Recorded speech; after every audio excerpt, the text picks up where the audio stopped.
All right, guys, sorry for being late. Let me know if you hear me.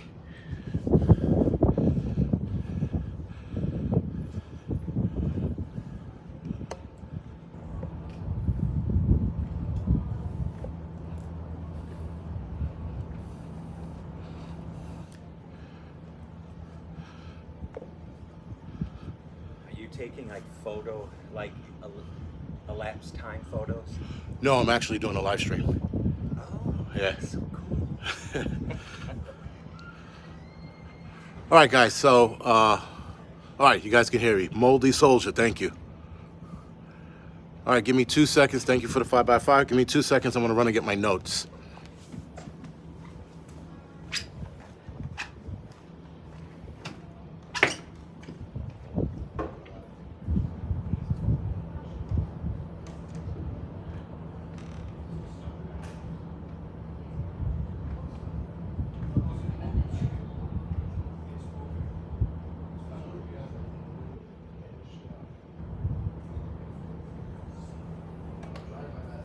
No, you're not.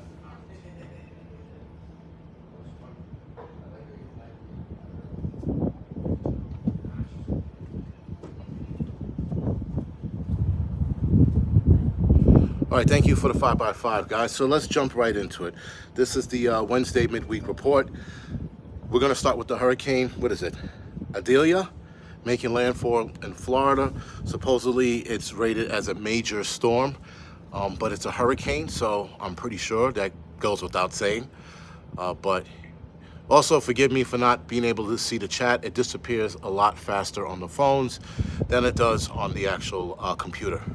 So hopefully you guys can see it. There are 2 ships leaving now, and there's still 2 ships behind. These cruise liners, they get here, they dump people off. It turns into a nightmare for about 5-6 hours. Then it starts to die down. So you see one in the distance over here, and then one coming our way now. You'll see that. You'll see that in a couple minutes. All right, guys. So hopefully people in Florida were, ready to rock and roll. Hopefully, they got their canned goods, all that other stuff. Because they knew this was coming. It wasn't a surprise. So hopefully people will fare. Obviously, if it's super bad, we will. Some of us will come down there to help. Depends on how bad it gets. I didn't hear much about California, so whatever.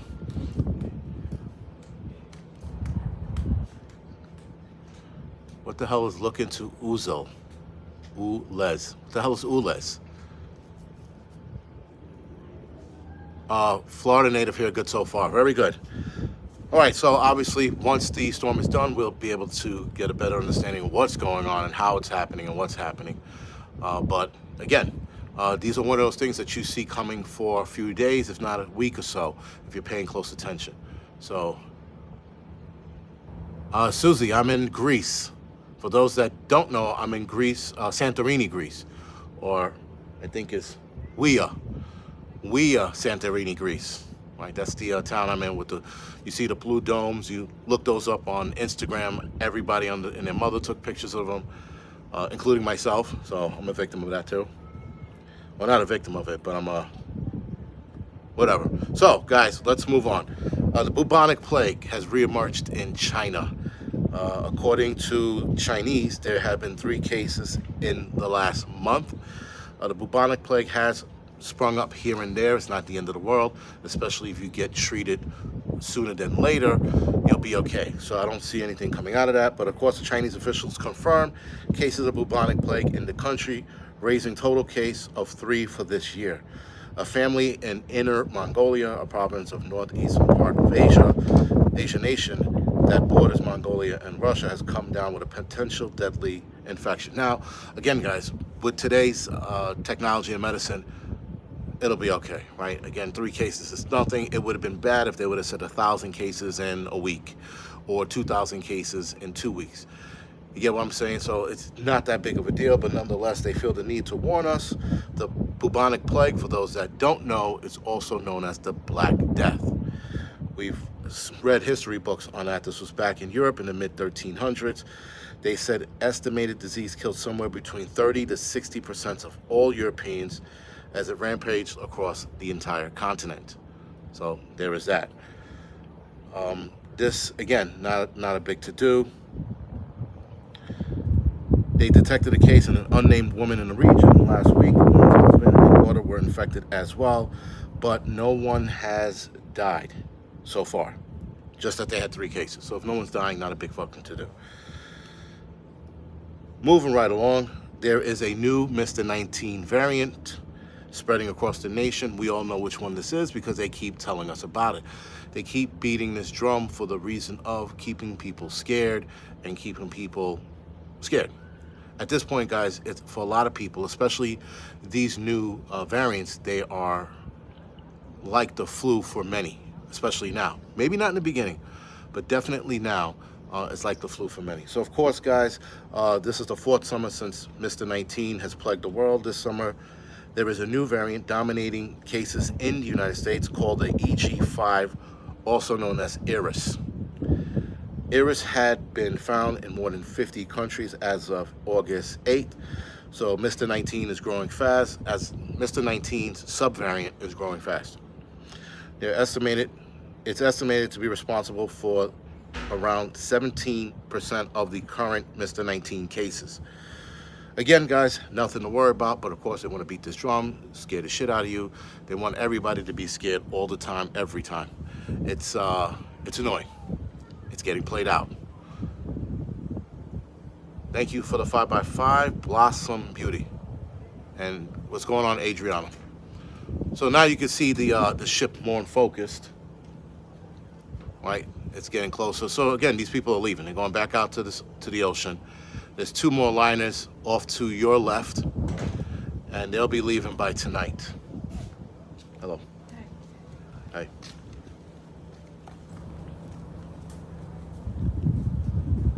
Oh, is it part of the 15-minute city in the UK? I gotta look into that.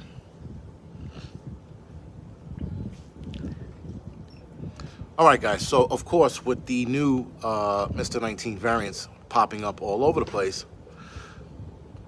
they are but they want to reinstate mandates. They want to reinstate putting something over your face. So, with that, guys, there's a list right now currently of organizations and or businesses that want to reinstitute this and are reinstituting the mask mandates.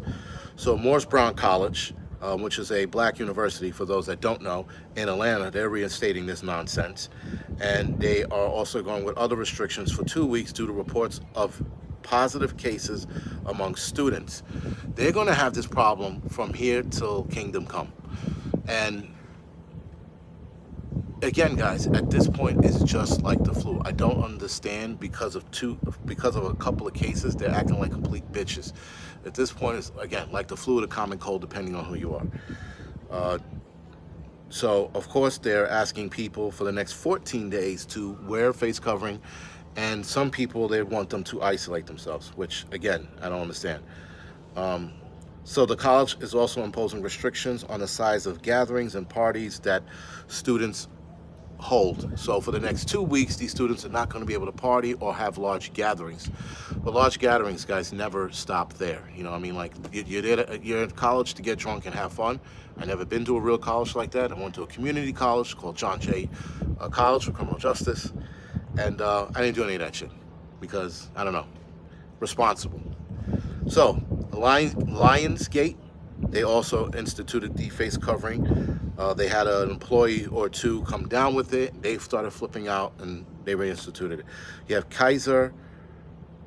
I don't know how to say this, Kaiser Permanente in California. I don't know what that is. United Health Services in New York.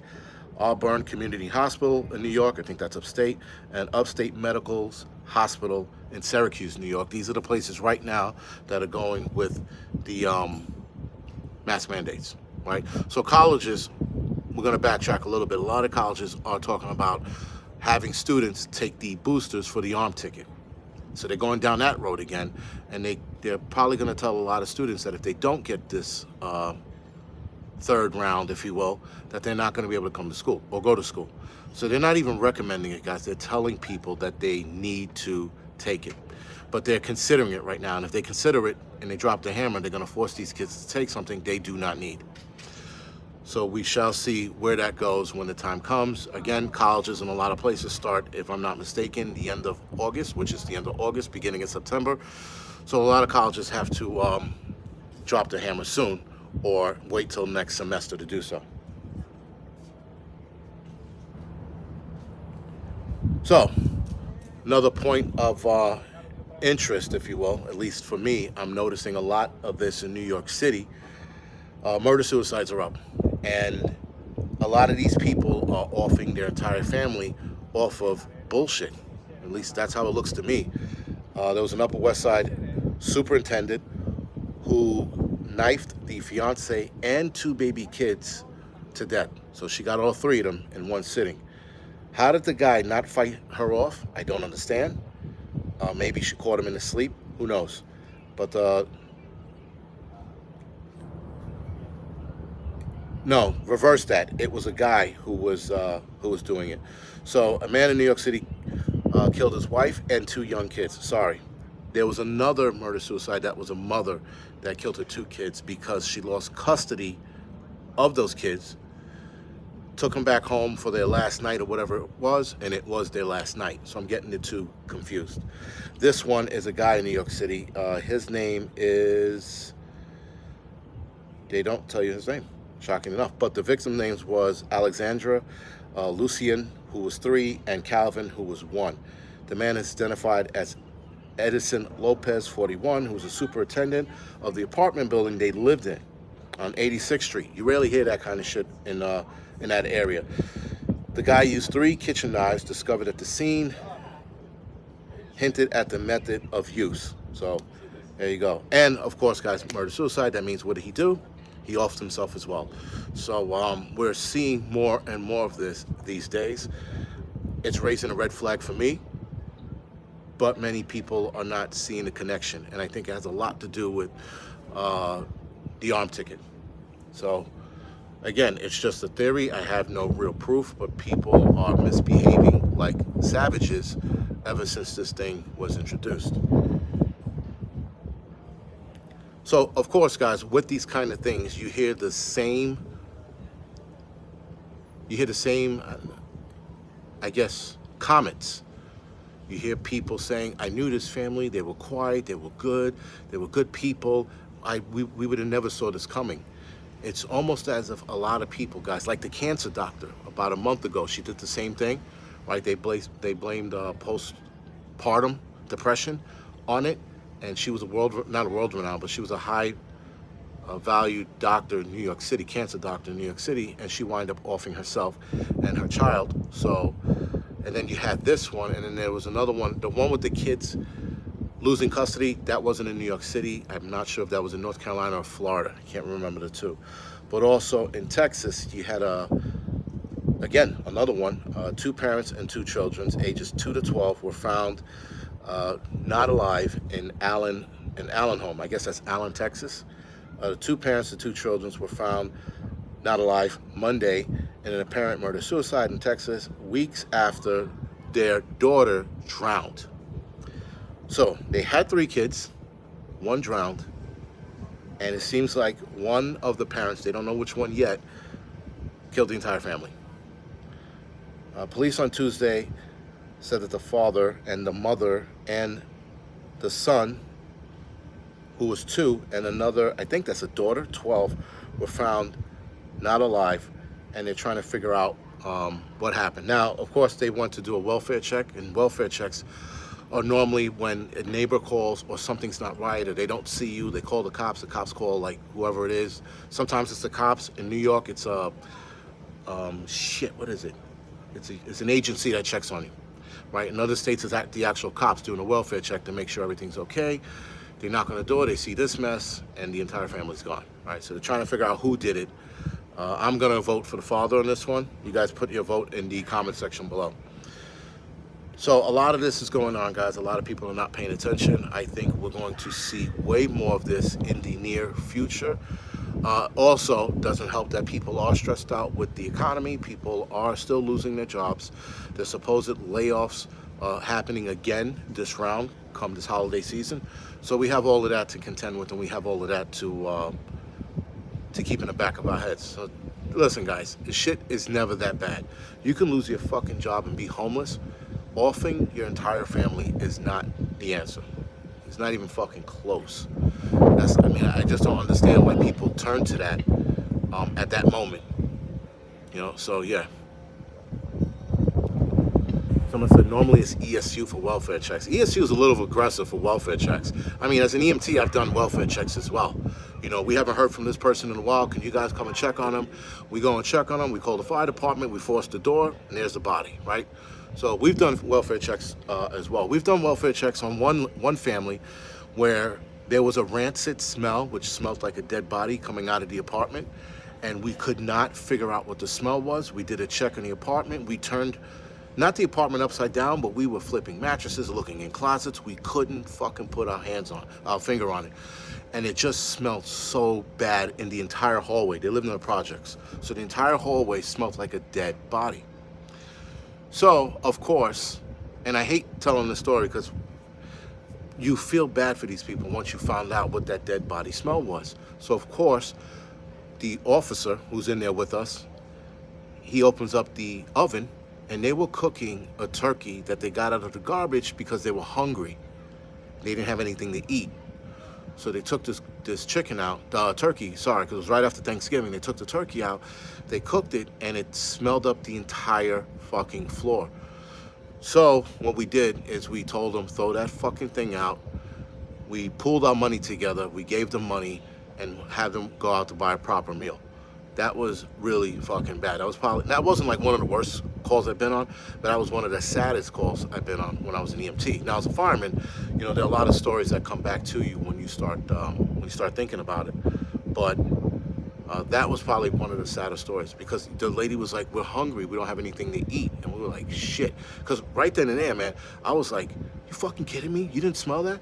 And then when she said that, it took the wind out of my sail. I was like, fuck. And she had two small kids in the house and an old lady in the back. We thought the old lady was dead, but she wasn't because she was walking around. But we thought it was her and some part of her body rotting. But it wasn't her. So it was the turkey. They threw the turkey out. The officer took the turkey out, by the way. Sorry. He threw it down the incinerator or trash compactor. And the face he made and the way my partner and I bailed out of the hallway when he came out of the apartment with that, it was like a bomb went off. We all like ran for the hills.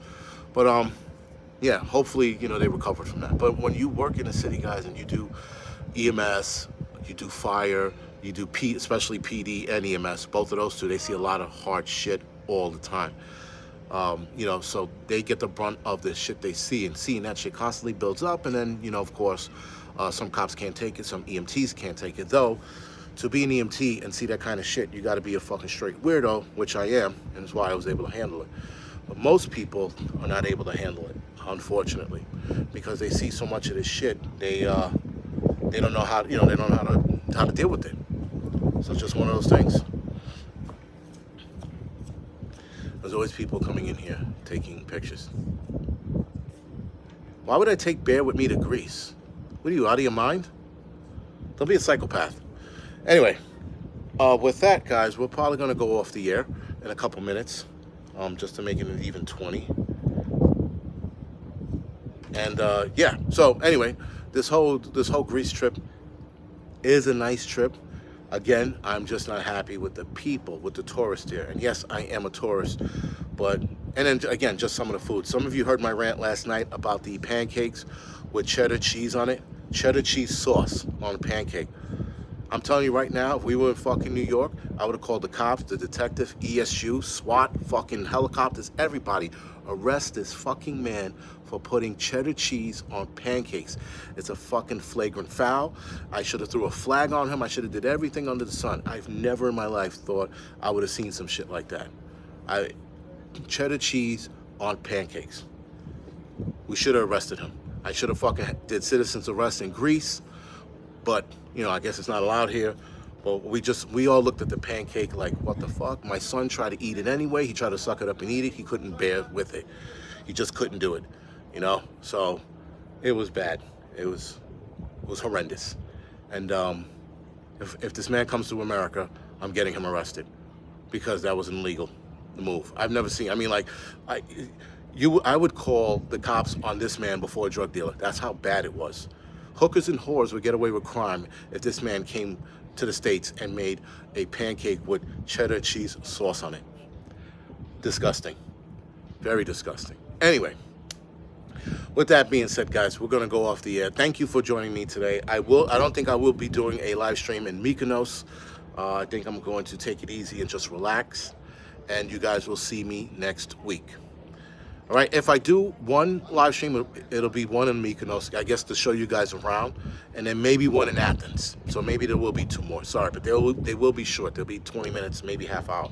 They won't be too long. All right, guys. Anyway, other than that, thank you for. I don't want to hear McGriddle shit. It was an illegal move. Anyway, guys, thank you for watching. I'll see you guys in a couple of days.